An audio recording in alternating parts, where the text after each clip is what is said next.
that burned through the night, long after the killer fled. Welcome to Sherlock Mystery. I am your host, Thornby. Where are you uncovering clues from? Let me know in the comments. Your words always keep the flame alive. Let's begin. It was on one of those particularly sullen mornings in late November. Grey skies pressed low upon the city, and the air clung with a chill that no coal fire seemed eager to dispel, when our landlady, Mrs. Hudson, entered with a card upon a silver tray and a look of hesitancy upon her face. Holmes sunk into the depths of the armchair by the fire, fingers pressed together beneath his chin and eyes closed in a meditative state, stirred only slightly. "Another client?" I ventured, setting aside the medical journal I had been skimming for lack of better stimulation. Mrs. Hudson inclined her head. "A most peculiar gentleman, Doctor. I would have turned him away, but, there's something about his manner. He wouldn't take no for an answer. Says it's a matter of life and death." Holmes opened one eye. A touch theatrical. That usually means it's a matter of money or scandal. He gestured lazily toward the tray. I picked up the card and read aloud. "Mr. Thaddeus Bellamy, Curator, Holmbrook Museum of Arcane Curiosities." Holmes raised an eyebrow. "Now that promises interest. Show him in, Mrs. Hudson." Moments later, Mr. Bellamy entered. A tall, narrow man whose sharp features seemed stretched by worry. His overcoat was too fine for the soot of East London, yet its hem was muddied, and a faint scent of sandalwood clung to his presence. His eyes, large and amber-like behind thin spectacles, darted anxiously about the room before settling on Holmes with reverence and desperation in equal measure. "Mr. Holmes," he said at once, clutching his bowler hat with white-knuckled fingers, "I require your assistance in a matter that defies all logic and unnerves every rational faculty I possess." "Then you have come to precisely the right man," Holmes replied, gesturing for him to sit. "Dr. Watson, my colleague and biographer. Now then, Mr. Bellamy, I must ask you to begin from the beginning and without embellishment. Spare no detail, however inconsequential it may seem." Mr. Bellamy nodded, swallowed, and spoke. "The affair concerns a single object, a candle." At this, Holmes only slightly inclined his head. I admit my interest waned, until the next sentence struck like the first chill of pneumonia. "A candle, Mr. Holmes, that refuses to go out." He paused for effect, but Holmes gave no reaction beyond a faint twitch of his left eyebrow. "Go on." "It was donated last month by a private collector. Anonymous, as is often the case at Holmbrook. An unassuming item at first glance. Beeswax, about 8 inches in length, mounted in a brass holder of Middle Eastern origin. The note accompanying it claimed it had been used in certain ceremonies. I thought nothing of it. Our collection boasts Egyptian scarabs said to whisper at midnight and a mask alleged to induce madness in its wearer. Folklore, mostly. But then, he hesitated. We lit the candle for cataloguing photographs. That was on the 4th of November.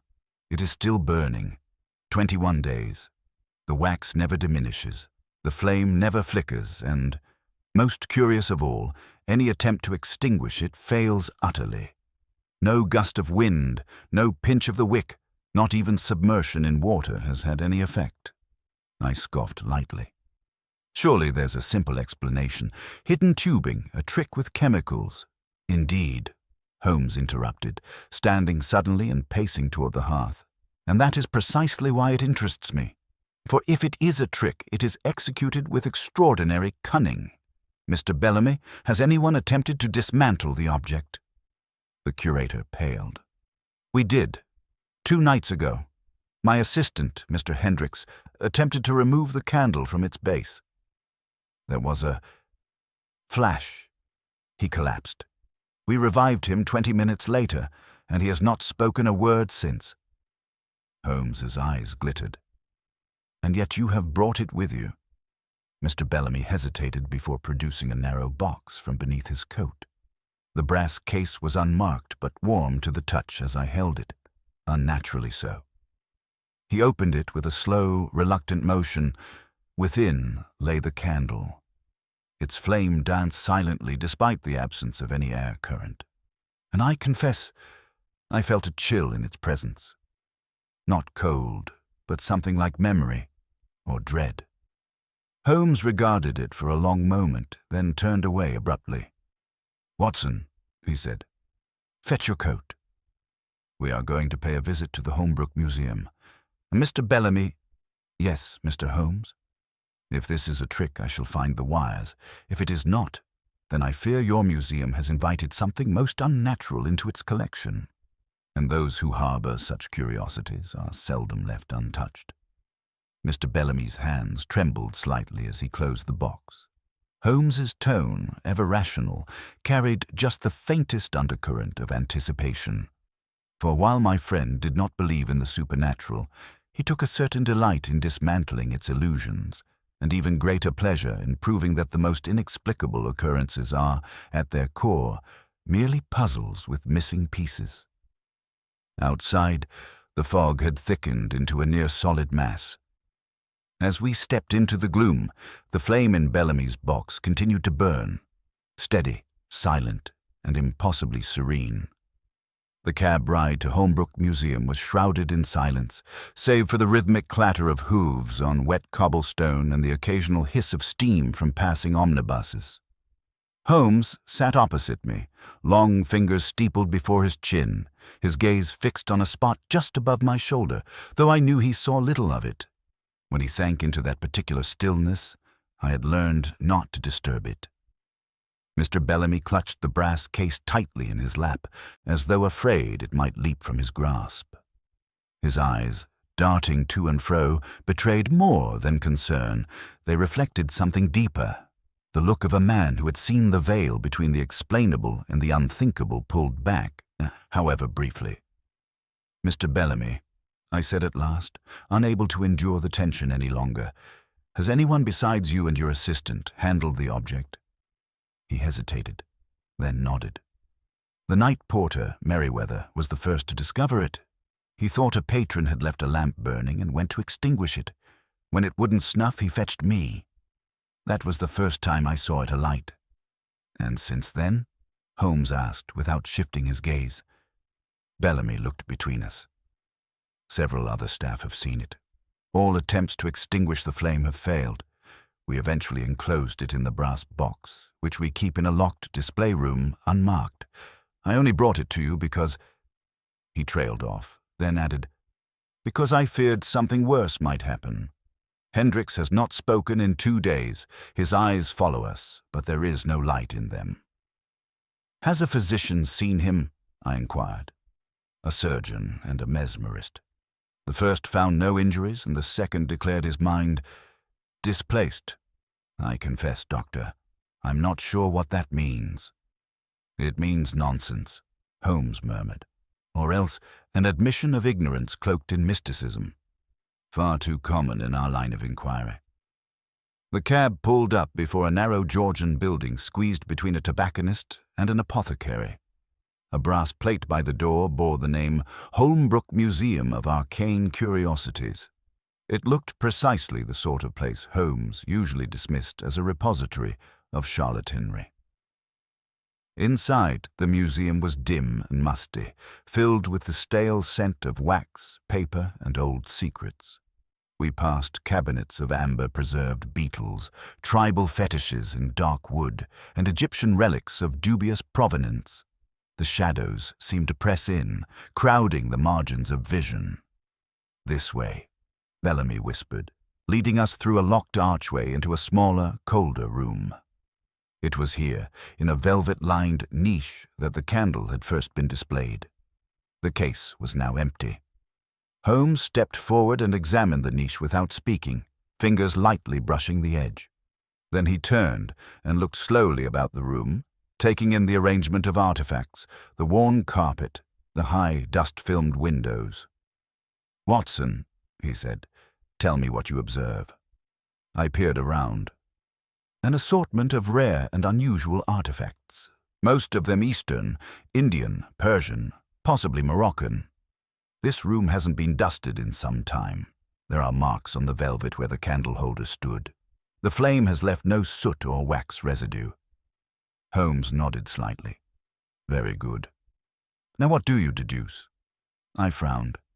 The candle's properties are anomalous, if real. The absence of wax residue suggests either an external fuel source or something far stranger, but I cannot say more. You will, Holmes replied, eyes glinting.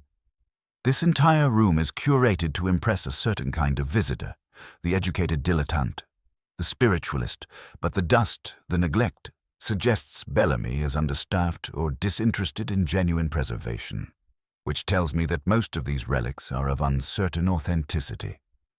Bellamy flushed, whether from shame or indignation I couldn't tell. Holmes turned sharply.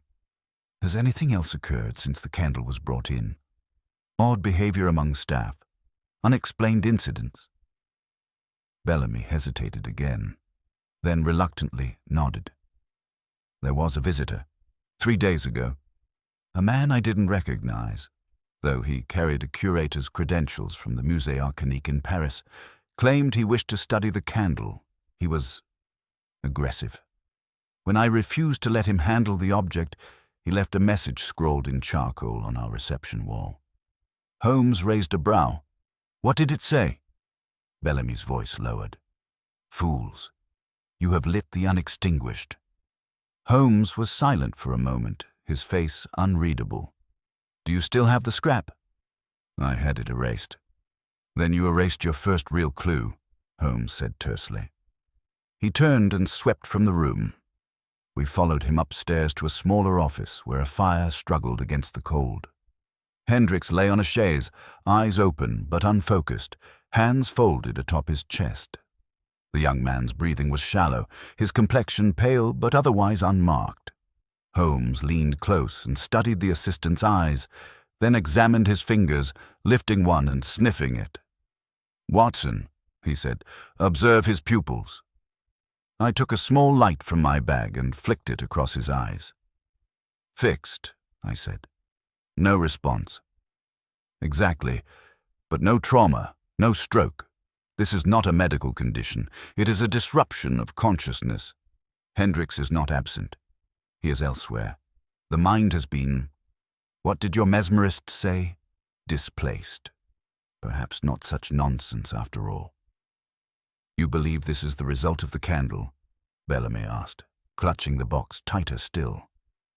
I believe, Holmes said, that the candle is the bait, not the trap. He straightened. I shall need to speak to Merriweather, the night porter, immediately. Then I would like a catalogue of all recent visitors, particularly the so-called French curator. Have your staff not touched the candle since Mr. Hendricks? No, Bellamy said. It's been locked in the case ever since. Then see that it remains so, Holmes said grimly. And whatever else you do, under no circumstances must it be lit again. With that, he swept out into the fog-draped corridor, cloak billowing behind him, the case already shifting from curiosity to menace. I followed, heart thudding, knowing full well that Holmes had already seen a pattern hidden from the rest of us, and that he was assembling the pieces with his usual ruthless clarity. But as we stepped once more into the shadows of Baker Street, I could not shake the uneasy feeling that for the first time in our long partnership, we might not be the ones holding the candle to the darkness. We might, instead, be standing in its flame. We returned to Baker Street under a ceiling of mist that seemed to weigh the entire city down, the cab's lanterns barely penetrating the fog that coiled through the alleyways like something sentient. Holmes spoke not a word on the journey, and I knew better than to disturb the momentum of his thoughts. His eyes were half-lidded, but I could sense the furious calculations behind them, turning over the implications of Hendricks' condition, the stranger's cryptic warning, and the candle that burned without end. No sooner had we stepped into our sitting room than Holmes threw aside his greatcoat and reached for his files, rifling through a drawer that creaked with the weight of past investigations. He drew out a thin folio and laid it on the table with a decisive tap. The Musée Arcanique, he said, a modest but serious institution in Montmartre, concerned chiefly with the intersection of myth and medicine. Their former director, Émile Giraud, published a rather eccentric paper on consciousness disjunctions, in which he posited that the mind could, under specific stimuli, be forcibly removed from its corporeal anchor. He cited Babylonian rites and Persian trance induction candles among his sources. I frowned. Surely you don't believe such notions hold merit? Holmes gave me a cool look. I believe Giraud disappeared from his study in 1897, leaving behind only a lit candle and an overturned chair. The flame was still burning when his assistant arrived 4 hours later. The wick was untouched, no fuel source, no footprints, just a name scrawled on the hearthstone in ash. Melek Adeth. The name sent a small shiver up my spine. There was something unnatural about it, a cadence not meant for the tongue. Holmes returned to his files. If our mysterious visitor was indeed from the Musée, then he may not be a charlatan at all, but a seeker, one who believes the candle is a vessel or key. The question is, a key to what? At that moment, a sharp knock came at the door.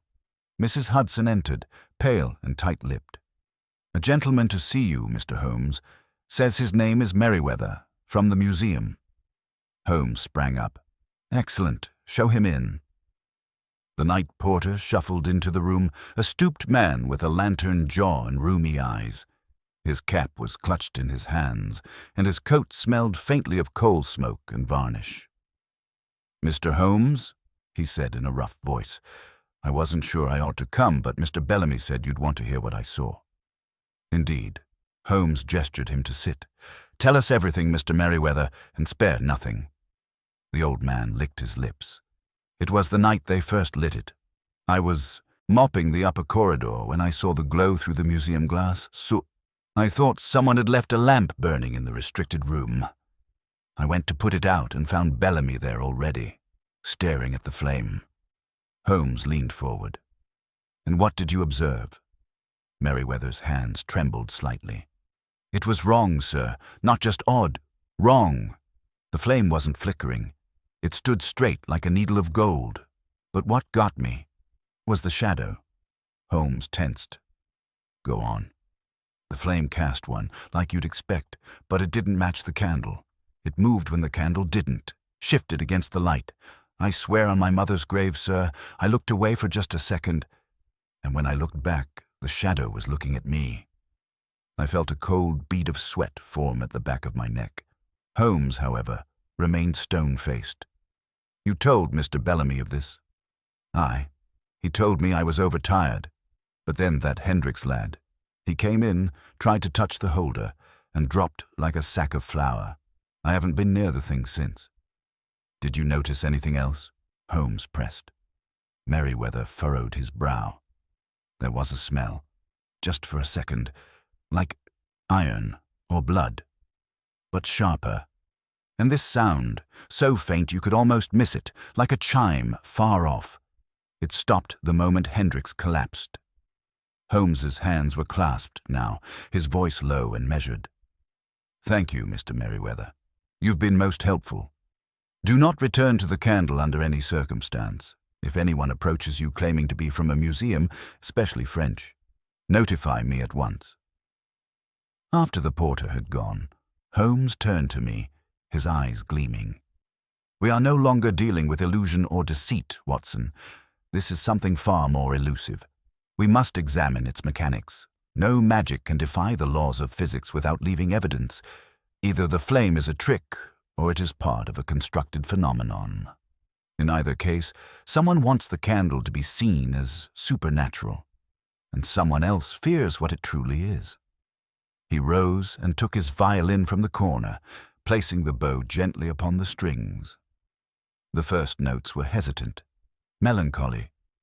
"I shall visit the British Museum tomorrow," he said. "There's a scholar in Mesopotamian languages who may know of this Melek Adeth. I trust, meanwhile, you can make inquiries into the Musée Arcanique's current staff roster. Telegraph Lestrade, if necessary. We must find this so-called French curator. He paused, then added, "And Watson, pack your revolver." I nodded, sensing the weight behind his words. Holmes seldom gave warnings. When he did, they were always justified. That night I found sleep elusive. My thoughts returned again and again to the flame, the unmoving shadow, the sound of distant chimes that Merriweather described with such haunted conviction. What kind of object could reach into the mind and paralyze it? What sort of intelligence was necessary to engineer such a thing? I dreamt, briefly, of standing alone in a pitch-dark corridor while a light burned somewhere just out of sight. It never flickered, never dimmed. And behind me, something breathed. When morning came, the candle still burned in its brass case at Holmbrook, silent and defiant, as if awaiting the next soul foolish enough to test its secret. And Sherlock Holmes, though he would not admit it, had already stepped into its circle. The following morning broke with the same damp heaviness that had clung to the city for days, a reluctant grey sun doing little to shift the gloom that settled like a blanket over Baker Street. Holmes was already dressed and pacing by the window when I came down from my room, the telegram he had dictated to me the night before, lying open on the table beside a steaming cup of his untouched tea. He turned at the sound of my footsteps. The Musée Arcanique responded, brief but instructive. Their director denies any official contact with the Holmbrook Museum and states that no member of their staff has traveled to London in over a month. So the man Bellamy spoke with was an impostor. Precisely. And one who invoked institutional authority to gain access to the candle. Why do so if he believed it to be a hoax? No, he knew exactly what it was, or suspected. Either way, his urgency suggests a deeper motive than academic curiosity. He tapped the telegram once more, and then tucked it into his coat pocket. "Come, Watson, to the British Museum." We found Professor Alric Pennington in the reading room of the museum's Department of Oriental Antiquities, surrounded by towering folios and charts of ancient cuneiform. He was a narrow man with pale, owlish features and eyes that seemed permanently widened by some arcane dread. Holmes presented the name without preamble. "Melchizedek," he said. "What do you know of it?" Pennington stiffened immediately. "Where did you hear that name?" Holmes ignored the question. "Is it Akkadian?" "Older," the professor said, voice low. "Proto-Chaldean, though the structure is unlike anything we've found complete inscriptions for. It appears only in fragments, scraps of funerary prayers, incantations scratched into obsidian discs, that sort of thing." "And what does it mean?" Pennington hesitated. "There's no direct translation, but the closest we can approximate is, 'He who waits beyond flame.' Some scholars have argued it's metaphorical, a poetic depiction of the soul's passage through death into judgment. But others, myself included, suspect it refers to an entity of some sort, a guardian perhaps, or something more. Elemental." Holmes folded his arms. "And what do these fragments suggest about its nature?" Pennington adjusted his glasses. "It's associated with rituals of perception. The texts speak of a fire that reveals not light, but truth, a flame that shows what lies beneath the mask of the waking mind. Dangerous knowledge. Madness. The candle is a symbol of the threshold, and Melchizedek is what lies beyond it." Holmes's expression was unreadable. "Do any surviving artifacts bear its mark?" "A few. One was in a private German collection, destroyed in a fire. Another surfaced in Istanbul, then vanished. The third—" He trailed off, his eyes narrowing. "What?" Holmes prompted. Pennington leaned forward. There was a candle, in a brass holder etched with sigils, donated to a traveling exhibit from Aleppo, lost during transport. The shipping manifest listed it simply as Item 47. Holmes exchanged a glance with me. "And you believe this flame has—" "What?" Some psychotropic effect? Perhaps. But that would require physical agents, volatile compounds. Yet witnesses describe no smell, no smoke, and the flame doesn't consume wax. It burns without source. That defies chemistry. Holmes gave a single nod, then extended his hand. "Thank you, Professor. You've been invaluable." We left shortly after, Holmes silent once more as we walked. But I could tell by the tightness in his jaw that something in Pennington's words had struck him with more force than he let on. When we arrived back at Baker Street, Lestrade was already waiting for us. He stood at the hearth, hat in hand, glancing frequently at the brass case on the mantelpiece, which Holmes had retrieved from Bellamy for examination under controlled conditions. The candle inside remained alight, unchanging, defiant. "Well?" Holmes asked, pulling off his gloves. Lestrade cleared his throat. "We've got something. A man fitting Bellamy's description of the French curator boarded a ferry to Calais late last night. Gave his name as Jacques Giraud, but the passport was forged. Amateur job. More interestingly, he left something behind in his rented lodging near Clerkenwell." Holmes raised an eyebrow. "Go on." Lestrade produced a folded handkerchief. Inside it was a scrap of vellum, discolored with age and written in a cramped, archaic script. I had one of our linguists look at it. He said it's Aramaic. Loosely translated, it reads, "The gate is not the danger, the gatekeeper is." Holmes turned back to the candle. "We're running out of time," he said. That night, Holmes did something that startled me more than all the ominous warnings and cryptic phrases we had encountered so far. He placed the candle in the center of the sitting-room table, cleared the surrounding space, and sat before it with a blank sheet of paper and a pencil in hand. "I intend to observe it directly," he said, voice level. "Not to touch it, only to watch. Carefully. No physical interaction." "You mean to stare into the flame?" I asked, alarmed. "I believe it may not be the candle at all," Holmes replied. "But what is reflected in it? A lens, perhaps. A veil, or a key, as I said before." I watched him for hours that night as the flame danced silently before him, unwavering, serene. His eyes did not waver, but his hand, normally so steady, began to tremble as he scribbled notes. I dared not speak. When at last he set the pencil down, his face was pale. He did not look at me, but said in a low voice, "It's not a flame. It's a door." He turned to me then. "And Watson, we've already opened it." Holmes did not speak for some time after uttering those final chilling words. He sat unmoving in the armchair, eyes closed, as though his mind had wandered down some untraceable corridor from which it was not yet ready to return.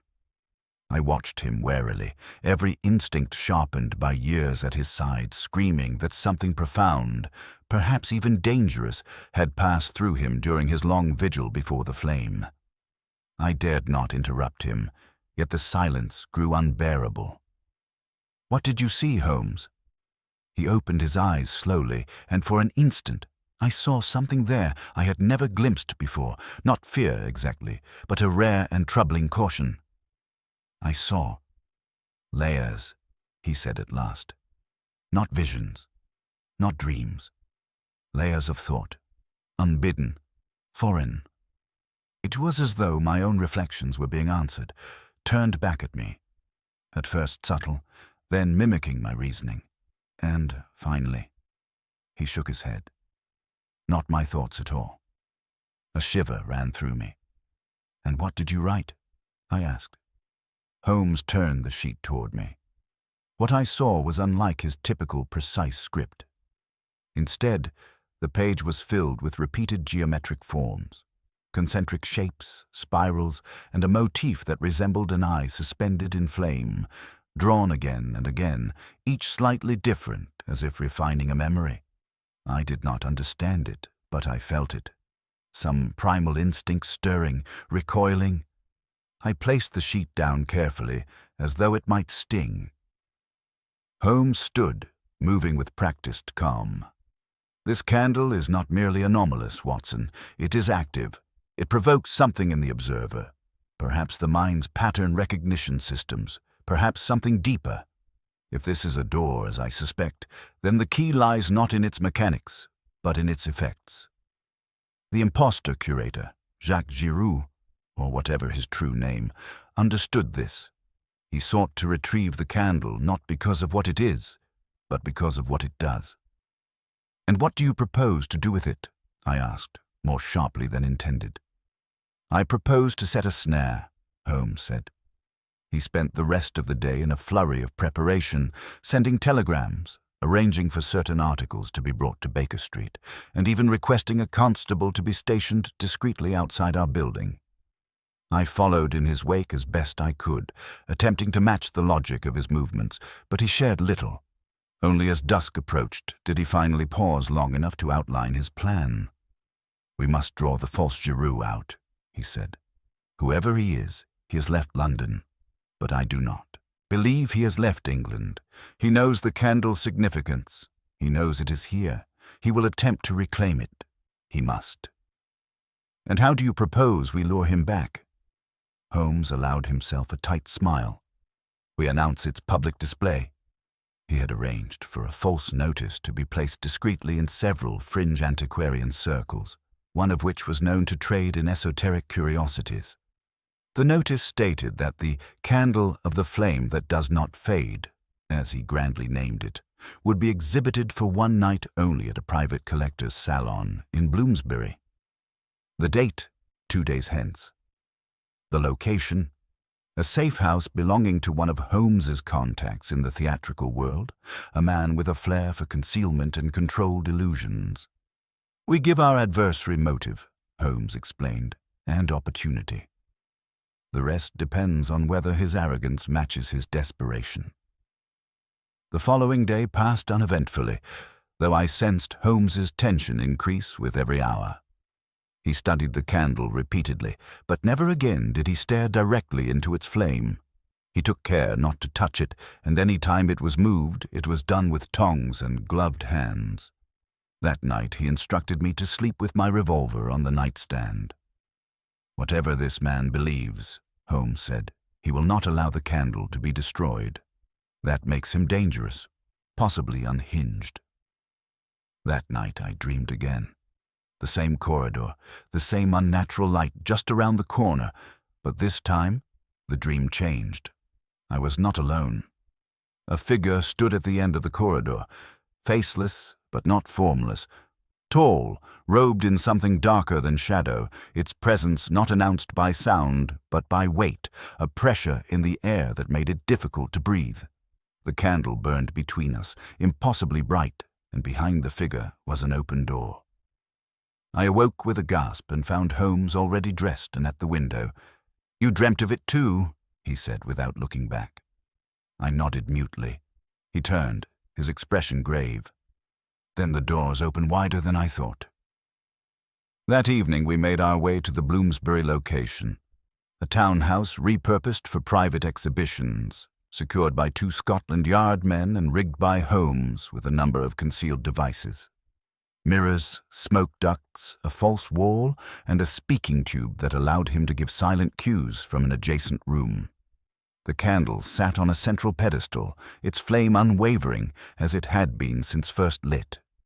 Holmes and I waited in the next room, a curtain drawn between us and the display. Time passed slowly. Midnight approached. Then, footsteps, a single, slow tread across the floorboards. Holmes tensed, his eyes locked on the gap in the curtain.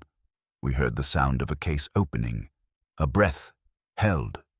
Then, a whisper, so faint it could have been imagined. "Melak à death." Holmes gave the signal. The curtain parted. A man stood over the candle, tall, gaunt, dressed in a long black coat. His eyes, when they met Holmes, were glassy, almost fevered. He did not run. He did not shout. He simply looked at Holmes and said in a strange accent, "You cannot unsee the flame." "Step away," Holmes said. The man did not move. The veil is thinnest when the fire is most still. You've seen it. You know. Why interfere? Holmes said nothing. Instead, he motioned to the officers behind the wall. They moved swiftly, but the man did not resist. He smiled. As he was escorted out, he turned his head toward the candle one final time and whispered, "There are more. That is only the first." And then he was gone. Holmes stood silently, gazing at the flame which continued its serene burn, as if untouched by the drama it had wrought. Then, softly, he said, "This is no longer about a single crime, Watson. This is a signal." And somehow I understood. The true mystery had only just begun. The man who had identified himself as Jacques Giroux, or perhaps as no one at all, was taken into custody by Scotland Yard that very night. Holmes and I returned to Baker Street in silence, the weight of the evening settling over us like the persistent London fog pressing against the window panes. I knew Holmes was troubled, not merely by the case's eerie implications, but by the sense that we were now grappling with forces not easily mapped or measured. Something had shifted, and he, for once, had no clear path forward. We sat opposite each other in the sitting room, the candle between us once more. Its flame cast no shadow, gave off no scent, but held a presence far beyond its size. Holmes had taken to calling it the hinge, as though it connected this world to something lying just out of sight, just beyond the veil of common reason. "I've rarely seen a man submit so completely without resistance," I remarked, watching the flame. "It was as though he expected us." "He did expect us," Holmes replied quietly. That smile wasn't born of surprise. It was recognition of what he considers kinship. He believes we've crossed some threshold. Have we? Holmes did not answer directly. The man we apprehended bore no identification, spoke no language fluently, only fragments. Yet he knew how to find the candle, he knew its effects, and now that he has seen us, those who sent him, if such exist, will know we are involved.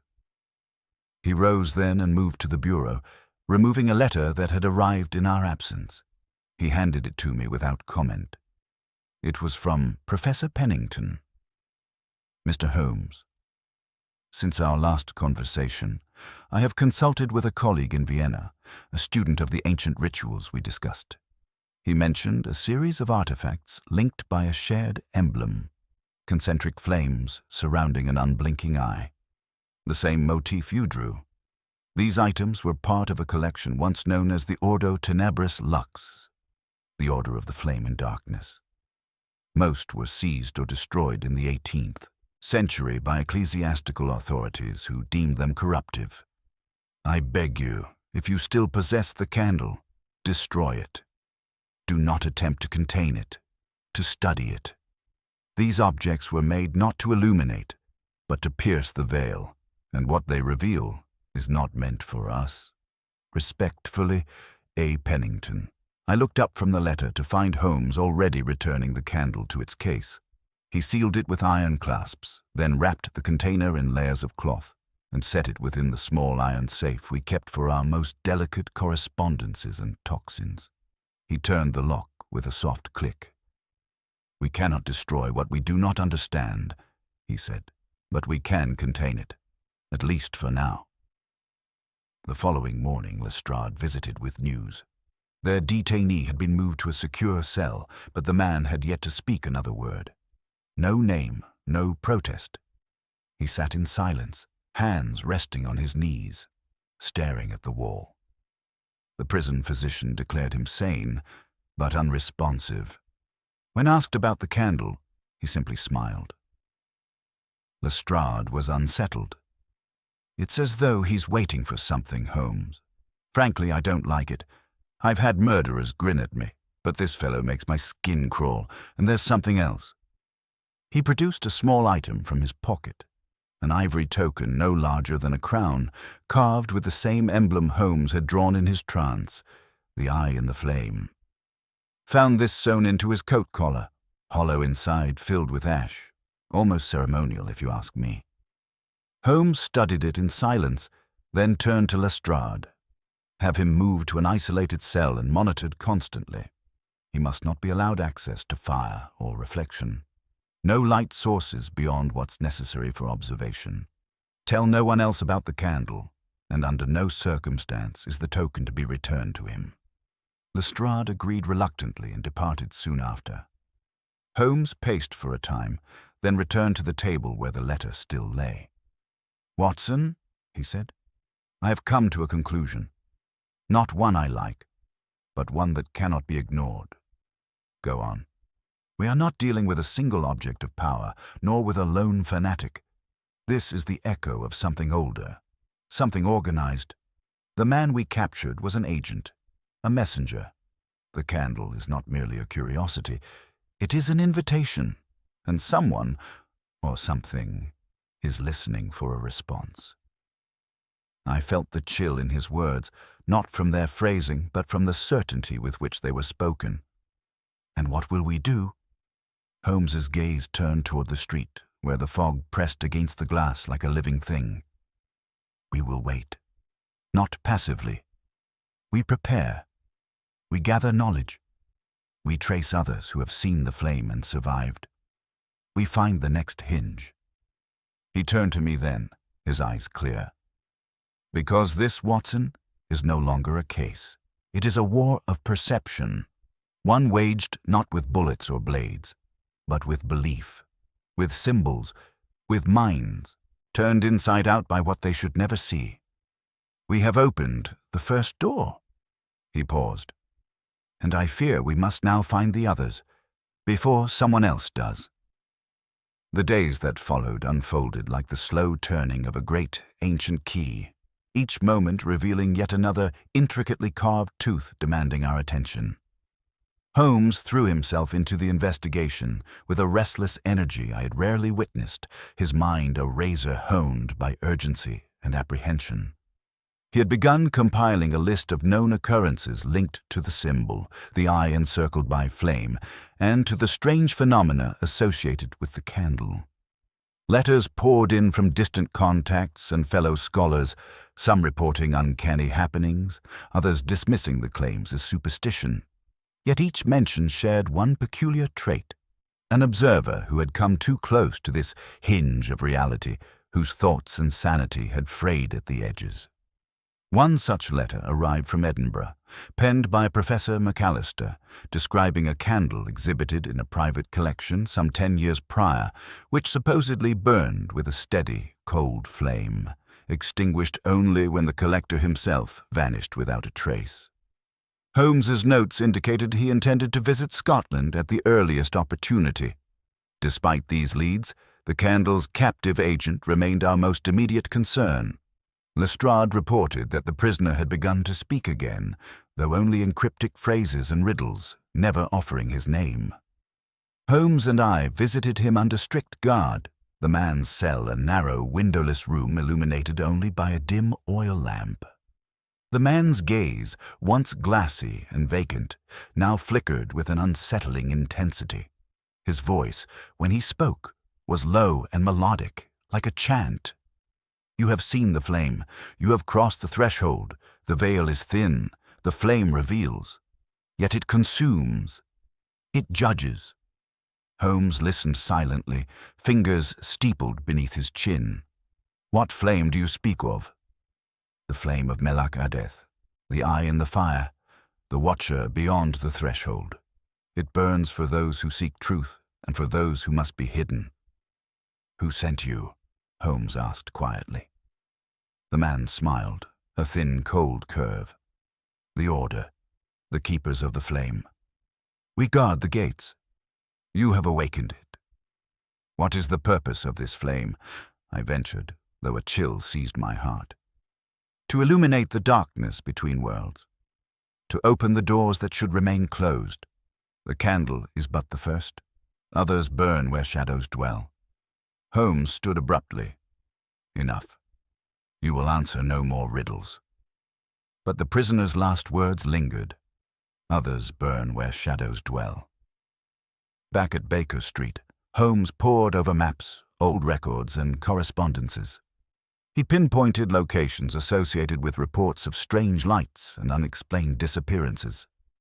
Each bore the faint mark of the Order's symbol, often carved into wood, stone, or metal near the site. They are scattered, Watson, like lanterns placed across the dark, each a hinge, a portal, a test. I watched as Holmes's demeanor shifted from contemplative to grim determination. We must find these places. We must understand the nature of these portals before the Order decides to act, and the flame consumes more than just our curiosity. Before I could ask for details, Holmes held up a letter freshly delivered by an express messenger. It bore no return address, only the same symbol etched faintly upon the seal. With a steady hand, Holmes broke the wax and unfolded the parchment. You seek the hinges between worlds, but beware the watchers who guard them. The flame is neither friend nor foe. It is a threshold. Those who gaze upon it must choose to embrace illumination or to be consumed by it. The next candle burns in a place where water hides secrets beneath stone and shadow. Find it, and your understanding may deepen, or your doom be sealed. One flame kindles another. The watch has begun. Holmes's face was pale but resolute. Watson, we must travel. The candle has called us to its siblings. This is no longer a mere investigation. It is a quest to prevent something far beyond the crimes we are accustomed to unraveling. I nodded, feeling the gravity of his words settle upon me. The city's fog seemed to seep even into my bones, and yet, alongside the dread, a spark of anticipation flared. Whatever lay ahead, it would test the limits of our reason and courage. Holmes began packing his bag, sketchbooks, notes, medical supplies, and, ever present, his trusty violin. He paused, turning to me with a rare flicker of softness. Prepare yourself, Watson. The candle that would not go out has revealed a path we must follow no matter the darkness that lies beyond. And with that, we set forth once more into the unknown, leaving behind the flickering shadows of Baker Street for the deeper mysteries waiting where water meets stone and secrets are buried beneath. The journey to the place, indicated in the mysterious letter, was undertaken with a solemnity that seemed to seep into every movement, every glance exchanged between Holmes and myself. The train carried us northward, away from the smoke-choked streets of London to the verdant hills and rugged coasts where the ocean's breath mingled with the earth. Holmes was unusually reticent during the voyage, his gaze often fixed upon the passing landscape as though searching for some hidden sign etched into the very contours of the land. He made notes in his sketchbook, a series of diagrams and cryptic symbols that suggested a map within a map, layers of meaning that only he could decipher. Upon our arrival at the small coastal village of Dunrath, we found ourselves enveloped in an atmosphere thick with salt and shadow. The sea murmured relentlessly against jagged cliffs, and the sky was a tapestry of grey clouds, low hanging over the hills.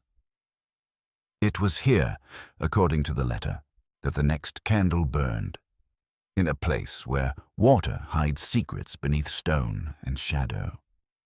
Holmes led the way through narrow, winding lanes toward the ancient ruins known locally as the Blackstone Chapel. The structure was little more than a crumbling shell, worn smooth by centuries of wind and spray. Yet there was a palpable weight about the place, as if the stones themselves remembered rites long since forbidden. Inside the chapel's remnants, beneath a collapsed altar, we discovered a small, iron-bound box, locked tight and encrusted with salt and grime. Holmes produced a set of slender picks and set to work with the practiced patience of a surgeon. The lock yielded quietly, revealing within a candle of striking similarity to the one at Holmbrook. Beeswax, unblemished by flame, nestled within a brass holder, etched with the familiar eye and concentric flames. As Holmes lifted the candle, a chill seemed to pass through the chapel, as though the very air recoiled at our discovery. The flame, though unlit, seemed to pulse with a latent energy, a quiet promise of illumination or destruction. "It is as I feared," Holmes murmured. "This is no ordinary light, Watson. Each of these candles is a hinge, a door between worlds." We took the candle back to our lodgings in the village, determined to examine it with the same caution as before. Holmes constructed a secure enclosure lined with non-reflective cloth and placed the candle inside, warning me once more of the dangers of looking too closely or attempting to interfere with its flame. That night, I found sleep elusive. The sea's relentless roar seemed to echo the unease in my mind. I dreamt again of the corridor, the endless flame, and the faceless figure whose presence pressed down on me like a physical weight. Morning brought no relief. Holmes was already at work, consulting texts and old maps, piecing together a pattern that linked the locations of these candles across the centuries and continents. His voice, when he spoke, was low but intense. The Order of the Flame in Darkness was no mere secret society. It was a custodial network spanning time and geography, charged with guarding the thresholds between the known and the unknown. Each candle is a sentinel, but also a key. He looked at me sharply. And those who seek to claim these candles risk unleashing forces beyond comprehension. Our investigations were interrupted by an unexpected visitor, a local historian named Mrs. Elspeth Cairns, a woman of sharp wit and extensive knowledge of Dunrath's lore. She arrived bearing a leather-bound journal, claiming it had belonged to her great-grandfather, who had been the last keeper of the Blackstone Chapel's secrets. The journal recounted tales of strange lights seen flickering along the cliffs at night and whispered warnings about the eyes that watch from beyond the flame. Most compelling was a detailed sketch matching the symbol we had encountered. The eye, encircled by flame, and notes describing rituals meant to contain the candle's power. Mrs. Cairns warned us of a recent surge in local disappearances and strange occurrences, events she feared were linked to the disturbance of the candle. Holmes listened carefully, then thanked her for the journal, recognizing its importance. We spent hours poring over its pages, cross-referencing the cryptic entries with our own findings. As dusk fell, a sudden gust of wind swept through the village, extinguishing all lamps and plunging us into darkness. In that moment, I caught sight of a faint glow emanating from the chapel ruins, a flickering flame that did not consume. Holmes moved swiftly, donning his coat and hat. "Watson, the flame calls to us again." "We must answer." Outside, the air was thick with fog and salt. We hurried to the chapel where the candle's light danced defiantly against the darkness. Standing near it was a figure shrouded in a dark cloak, face obscured but unmistakably human. "Who goes there?" Holmes called. The figure turned slowly, revealing eyes that reflected the candle's eerie glow. "You have come far," the voice intoned, "but the path ahead is treacherous. The flames kindle one another, and soon the darkness will consume." Holmes stepped forward, unwavering. "We seek to understand and to prevent that." The figure smiled faintly.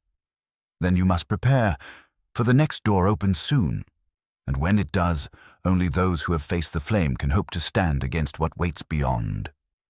With that, the figure vanished into the mist, leaving Holmes and me alone with the unyielding flame, a beacon of revelation and doom intertwined. As we returned to our lodgings, the weight of what lay ahead settled heavily upon us. The candle that would not go out was but the first of many, each a hinge in a door that, once opened, could change the very fabric of reality. And we, caught in its light, were the reluctant bearers of a truth far more dangerous than any crime we had ever faced. That night, the sea air weighed heavily upon my chest as I lay awake. The image of the cloaked figure's glowing eyes burned vividly in my mind. Holmes, ever the enigma, remained seated by the window, gazing out into the darkened waters with a faraway look. The candle, secured within its enclosure, cast a faint amber glow that seemed almost to pulse in time with our quickened heartbeats. Morning brought no relief from the sense of urgency. Holmes was already examining the journal of Mrs. Cairn's ancestor, his finger tracing the faded lines of ink as he muttered fragments of ancient languages under his breath.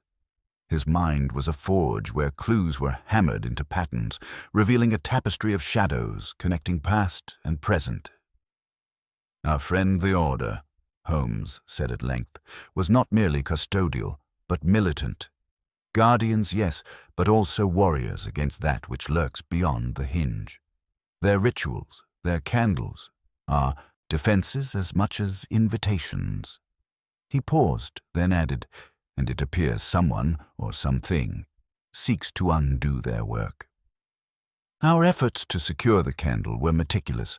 Holmes constructed a lead-lined box to enclose the brass holder, hoping to sever any unseen connections it might have to the outside world. Yet, despite our precautions, an unnerving sensation lingered, as if the flame itself whispered to us through some imperceptible medium. On the third day in Dunrath, news arrived from London. Lestrade wrote that the captive man's condition had worsened. His cryptic utterances had grown more frantic, speaking of the spreading fire and the collapse of doors. There was mention of other candles, others like our own, flickering in the distant places, each linked to strange events, disappearances, madness, inexplicable phenomena. Holmes read the letter aloud, his face tightening with resolve. "This confirms my fears, Watson. The Order's old wards are failing. The hinges we seek are not isolated. They form a network, and someone is lighting these fires in a calculated manner." He turned to me with piercing eyes. "We must act swiftly. Each candle ignited risks opening a door not meant for mortal feet." With renewed purpose, we traveled to the local library to examine records of disappearances and strange happenings along the coast. Old newspapers, parish registries, and diaries yielded a pattern. Over the last century, several unexplained vanishings had occurred at sites marked by the Order's symbol: docks, caves, ruins. Holmes cross-referenced these with geological surveys, discovering that each location shared a peculiar feature: subterranean caves where seawater met ancient stone, hidden from casual view, places where the boundary between worlds might be thinnest. That evening, Holmes and I decided to explore one such cave near the village, reputed locally as the Devil's Throat. The descent was treacherous, a winding stone path slick with sea spray and shadow. The air grew cooler and denser, heavy with salt and something unnameable. Deep within, we found carvings etched into the stone, symbols identical to those in the journal and on the candle holder. At the cave's heart was a stone pedestal, its surface worn smooth as if by ritual use. Embedded within was a hollow, shaped perfectly to hold a candle such as ours. Holmes studied it closely. "A natural altar," he mused. "A hinge indeed, Watson. One designed to focus and amplify the candle's power." We placed the candle within the pedestal's hollow. The moment it settled, the flame flickered to life, though there was no match or wick to ignite it. A cold light spread from the candle, casting eerie shadows that seemed to dance independently of the flame's movements. Suddenly, a low hum resonated through the chamber, rising in pitch and volume until it became a piercing, otherworldly tone. The walls seemed to ripple, the air thickening as if reality itself was flexing. Holmes seized my arm. "We must be cautious. This is the hinge opening." From the periphery of the flickering light, shapes began to coalesce, forms that defied description, neither fully solid nor wholly spectral. The temperature dropped precipitously, and an oppressive weight pressed upon us. But then, a voice, calm, commanding, yet utterly alien, echoed in our minds. "Seekers of flame, bearers of light, the doors must not open wide. Stand firm or be consumed." Holmes raised a lantern, illuminating the forms, which receded like mist under flame. The hum faded, the cave returned to stillness, and the candle's light dimmed once more to its quiet glow. Breathless, we withdrew, knowing we had touched something far beyond the realm of ordinary inquiry. Yet this encounter steeled our resolve. Back in Dunrath, Holmes resolved to send word to Lestrade and Professor Pennington, sharing our findings and urging cooperation. The mystery had grown beyond us all, a vast conspiracy of light and shadow stretching across time and space. As I sat by the fire that evening, pondering the candle's flickering flame, Holmes spoke softly. The Order's war is not merely to keep evil at bay, but to guard humanity's very perception of reality. These candles, they are not just portals, but tests. To gaze upon the flame is to face a choice, to embrace revelation or be overwhelmed by it. He paused, his gaze fixed on the undiminished glow. And Watson, it seems we have only just begun to understand the cost of that choice. The days that followed were a flurry of correspondence and preparation. Holmes was indefatigable in his efforts to alert trusted contacts, and I was dispatched back to London to confer with Lestrade and Professor Pennington. The urgency of our shared predicament weighed on me heavily as I boarded the train. The familiar rumble beneath me a small comfort against the turmoil of my thoughts. Upon my return to Baker Street, I found Holmes awaiting me, his gaze sharp despite the long hours. We wasted no time in pooling our knowledge. Lestrade reported increased activity around several of the sites we had identified. The other hinges, as Holmes had termed them.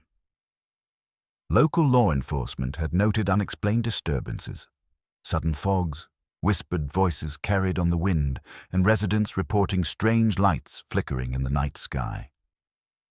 Professor Pennington arrived with fresh news of his own. After contacting colleagues across Europe, he had compiled a list of potential hinges.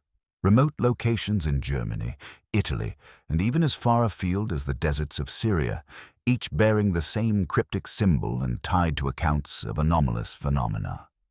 The network was global and ancient, far beyond anything we had previously imagined. Holmes was pacing the room, fingers tapping rhythmically against his chin. The Order of the Flame in Darkness was tasked with guarding these portals, but someone has begun to rekindle them. Each lit candle weakens the veil further, threatening to unleash forces that humanity is ill-equipped to face. I asked quietly, "What forces, Holmes?" He paused, then spoke in a measured tone. "Entities beyond our comprehension. They exist between the layers of reality, watching, waiting for the hinges to open fully. The candles serve as beacons or keys, sometimes both. To open a door to their domain is to invite chaos." Our conversation was interrupted by a sudden knock. Mrs. Hudson entered, carrying a sealed envelope with an unfamiliar crest. Holmes broke the wax and unfolded the letter within. It was a warning from an anonymous source, urging us to cease our investigation, claiming that meddling with these candles invited disaster not just for us, but for all. Holmes smiled thinly. A polite reminder that the Watchers are aware of us now. The letter went on to mention a meeting in London that night, an assembly of those who either revered or sought to control the power of the candles. Holmes determined we must attend, to glean what we could. Disguised and cautious, we slipped into a dimly lit basement in a forgotten quarter of the city. The room was filled with figures cloaked in shadow, their voices a low murmur of secrets and warnings. At the center lay a candle identical to our own, its flame a steady, unnatural glow. One figure stepped forward, a woman with eyes like polished jet. "You seek to stop the awakening," she said. "But the flames will burn, the doors will open. You can only delay the inevitable." Holmes confronted her with cold logic, demanding to know the purpose of this awakening. She replied enigmatically, "The world must be cleansed by fire and shadow. The flame reveals truth, but it also judges. Those unworthy will fall away." The assembly dispersed as swiftly as it had gathered, leaving Holmes and me to ponder the gravity of their conviction. Back at Baker Street, Holmes summarized our findings. This is no longer a battle of reason against superstition, but a clash of ideologies wielding forces beyond mortal ken. We must act swiftly and decisively to extinguish these candles before the doors they guard are flung wide. He prepared plans to locate and secure the remaining hinges, seeking allies who understood the stakes. As I listened, the candle on our mantel flickered once, an unbidden spark in its ever-burning flame, reminding me that our journey was far from over. The candle that would not go out was a beacon not just of light, but of impending darkness. And as Holmes so often warned, the cost of illumination could be devastating indeed. The weeks that followed became a relentless pursuit, a race against shadows and flickering flames that seemed to stretch their cold fingers ever closer. Holmes and I divided our efforts, while I liaised with Lestrade and maintained communication with allies across Europe. Holmes ventured into the heart of the mystery, following whispers and hidden clues. One damp evening in late December, I received an urgent message from Holmes, summoning me to a discreet location in London's docklands.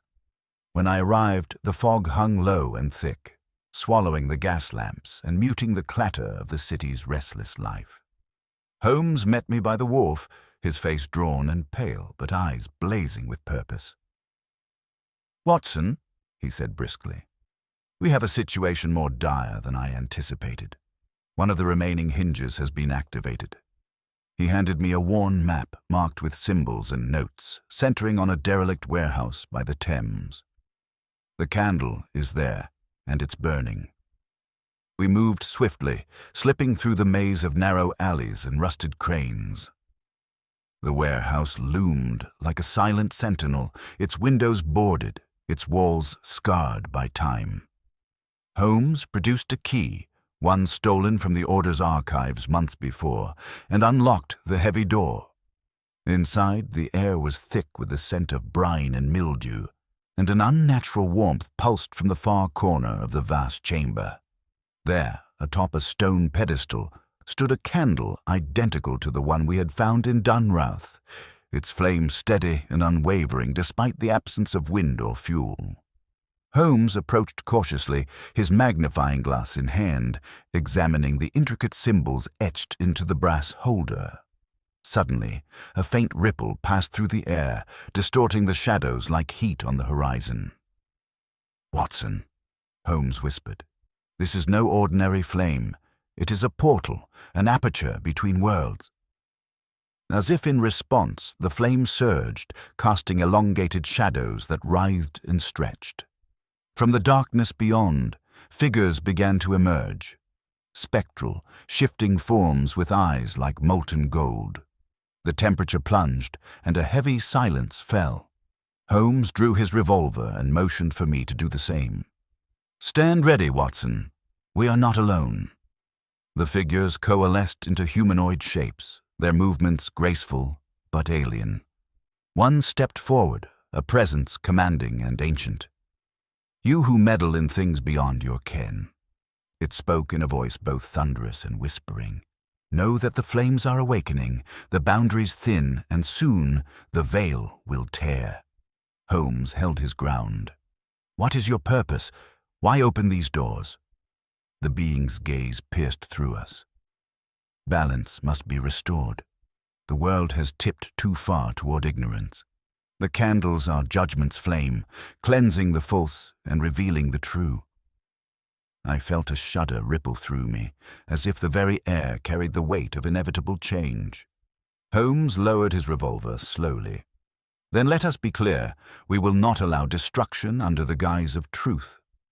The being regarded us for a long moment, then vanished, the shadows receding and the flame dimming, but not extinguishing. In the stillness that followed, Holmes turned to me with a grim expression. "Watson, the battle is no longer one of intellect alone. It has become a war for perception, for the very nature of reality. As we left the warehouse, the candle's faint glow persisted, a stubborn sentinel in the dark, reminding us that some flames, once kindled, refused to be snuffed out. Back at Baker Street, Holmes began drafting plans to seek out and secure the remaining candles, knowing that each hinge we closed would be a hard-fought victory in a conflict whose outcome remained uncertain. And so, the candle that would not go out became a beacon for us, an unyielding light that guided us through a labyrinth of mysteries, dangers, and revelations yet to come. The chill of early spring had begun to seep into London streets by the time Holmes and I returned from the Thames warehouse, our minds weighed heavily by the encounter with the spectral beings and the ever-burning candle that marked yet another hinge between worlds. The city, as if oblivious to the subtle tremors beneath its surface, carried on its usual bustle, children playing, carriages rattling, and shopkeepers hawking their wares.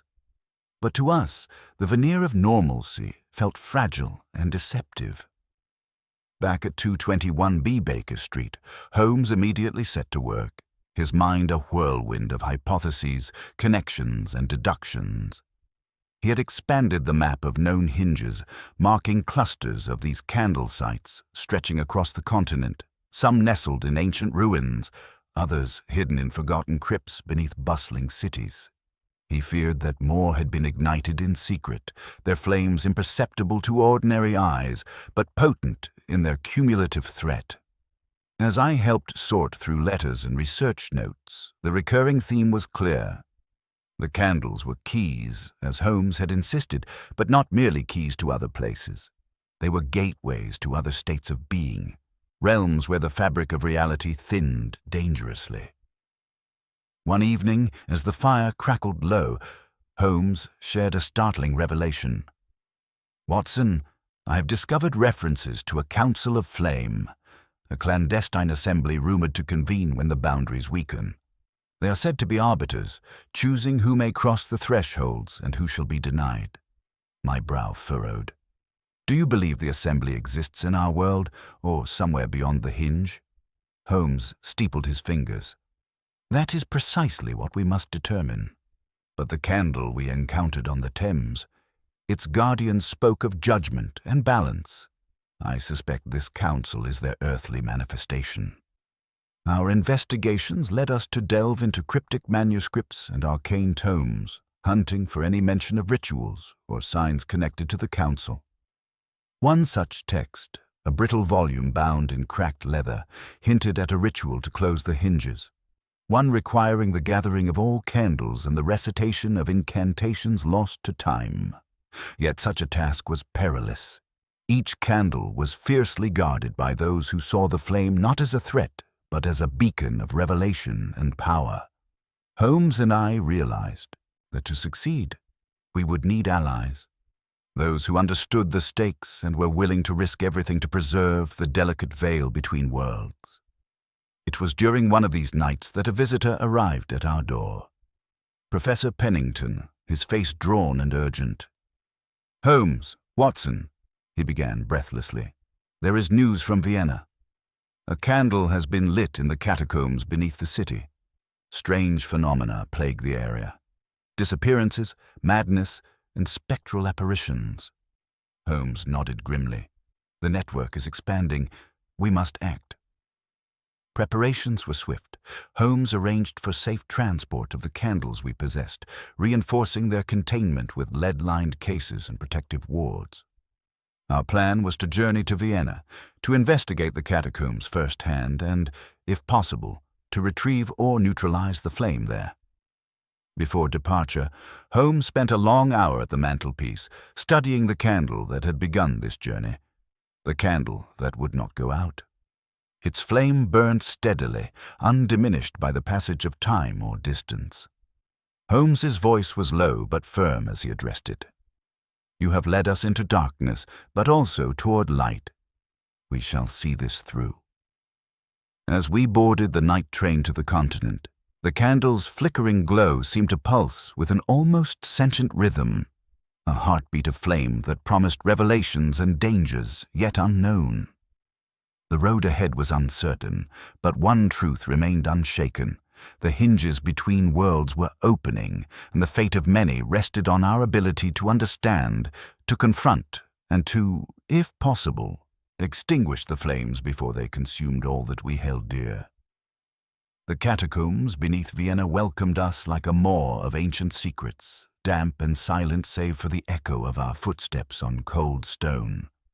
Holmes led with lantern in hand, his every sense alert to the subtle disturbances that betrayed the hinge's presence.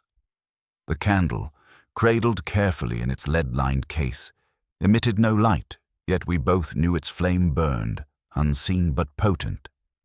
As we descended deeper, a faint glow began to shimmer ahead, a steady flame dancing within a carved alcove. Here the air grew thick, charged with an oppressive weight that pressed against the mind like an invisible hand. The walls were etched with the same iron flame symbol, now smeared with centuries-old soot and fresh ash. Holmes set the candle beside its counterpart, arranging them in a precise alignment as dictated by the arcane instructions we had uncovered. He began reciting a guttural incantation, words foreign to my tongue yet resonant in the cavern's stillness. At first, nothing stirred. Then, the flames flickered, joined as if answering a summons. The air vibrated, and the veil between worlds thinned. From the shadows emerged the Council of Flame, ethereal figures wreathed in fire and smoke, their eyes aglow with eternal light. Their leader stepped forth, voice like the crackle of embers. "You who dare gather the hinges, reveal your purpose." Holmes met the gaze unflinching. "We seek to restore balance and close the doors that threaten our world. The candles are keys, but they must not be left to burn unchecked." A murmur rippled through the council. The leader regarded Holmes with inscrutable eyes. "Few have stood before us and demanded such. Yet your conviction is clear."